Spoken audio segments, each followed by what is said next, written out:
ಈ ದಿನ ಸಭೆ ಸೇರಿದ್ದೀವಿ. ಇದರಲ್ಲಿ ಮುಖ್ಯವಾಗಿ ಮಾಜಿ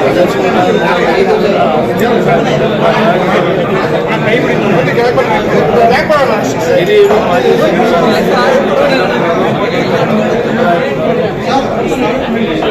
ಸೇರಿದ್ರು. ಈ ಸಮಿತಿಯಲ್ಲಿ ರಮೇಶ್ ಜಿ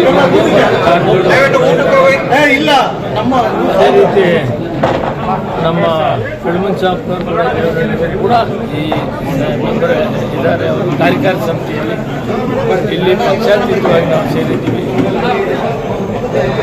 ಕಾಂಗ್ರೆಸ್ ಆಗಲಿ, BJP ಆಗಲಿ, ಆಗಲಿ ಎಲ್ಲ ಒಟ್ಟಿಗೆ ಸಮಾಜ ಕಟ್ಟೋದಕ್ಕೆ ಒಂದು ಮಹಾಸಭಾ ಮಾಡಿ 10 ವರ್ಷದ ಮೇಲೆ ಆಯಿತು. ನಮ್ಮದೇ ಆದ ಕೆಲಸಗಳಲ್ಲಿ ಜವಾಬ್ದಾರಿ ತೆಗೆದುಕೊಂಡಿದ್ವಿ.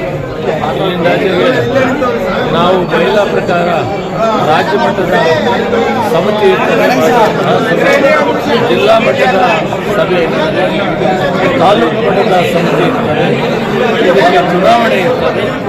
ಮೆಂಬರ್ಶಿಪ್ ಪೂರ್ತಿ ಆದಮೇಲೆ ಚುನಾವಣೆ ಜಿಲ್ಲೆಗಳಲ್ಲಿ ಕೂಡ ಒಂದು ಜಿಲ್ಲೆಗೆ ಒಂದು ಮೆಂಬರ್ ಇದೆ ರಾಜ್ಯ ಮಟ್ಟದ, ದೊಡ್ಡ ಜಿಲ್ಲೆಗೆ 2 ಇರ್ತದೆ.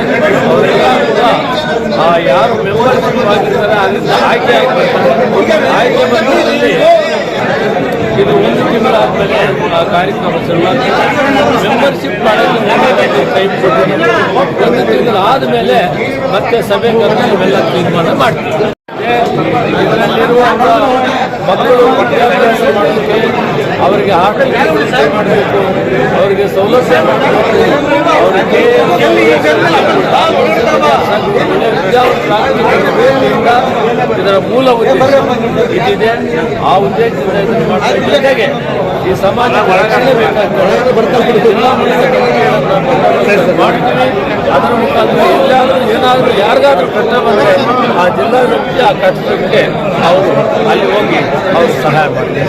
ಕೆಲವು 200 ಅಂತಾರೆ, ಹಿಂದೆ 500 ತೀರ್ಮಾನ ಮಾಡಿದ್ದೀವಿ. ಮತ್ತೊಂದು ಸಭೆಯನ್ನು ಸೇರಿ ಅದರದ್ದು ಈ ವಾರದಲ್ಲಿ ತೀರ್ಮಾನ ಕೊಡ್ತೀವಿ. ಅದರಂತೆ ಮಾಡ್ತೀವಿ.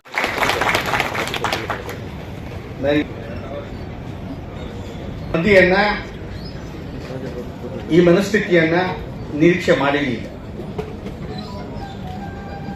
KH ಪುನ್ನಪ್ಪನ ಅನೇಕ ಸಾರಿ ಹೇಳ್ತಾ ಇದ್ದೆ, ನೀವು ಸಂಘ ಕ್ಲೋಸ್ ಮಾಡ್ಬಿಡಿ ಅಂತ ಹೇಳ್ತಾ ಇದ್ದೆ. ನಾನು ನೇರವಾಗಿ ಮಾತಾಡೋದು.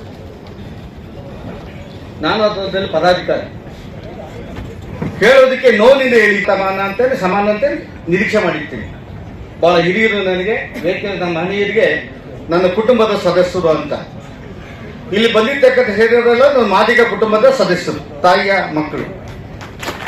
ನಾನೇನೋ ಮಾಡೋಣ ಅಂತ ಹೊರಟೆ.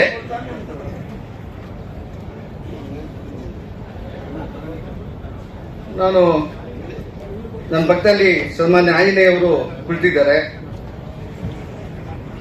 ಎಲ್ಲ ಜನ ಅಧಿಕಾರಿಗಳು ಈ ಕಾರ್ಯಕ್ರಮದಲ್ಲಿ ಉಪಸ್ಥಿತಿ ಇದ್ದಾರೆ. ಅಧಿಕಾರಿಗಳು KH ಪುನ್ನವರ ಕಾರ್ಯಕ್ರಮಕ್ಕೆ ಕರೆದಿಲ್ಲ ಈ ಸಭೆಯನ್ನ. ಅವ್ರ ಮನೆ ಕಾರ್ಯಕ್ರಮ ಅಲ್ಲ. ಮತ್ತೊಂದು ನೇರವಾಗಿ ಅಧಿಕಾರಿಗಳಿಗೆ ಸಂದೇಶ ಕೊಡ್ತೇನೆ. ನಾವು ಅಧಿಕಾರದಲ್ಲಿದ್ದಾಗ ಯಾರು ಮಾದಿಗ ಅಂತ ಪದವನ್ನು ಹೇಳಿ ಕೆಲಸ ಮಾಡಿಸ್ಕೊಂಡು ಹೋಗಿದ್ರಲ್ಲ,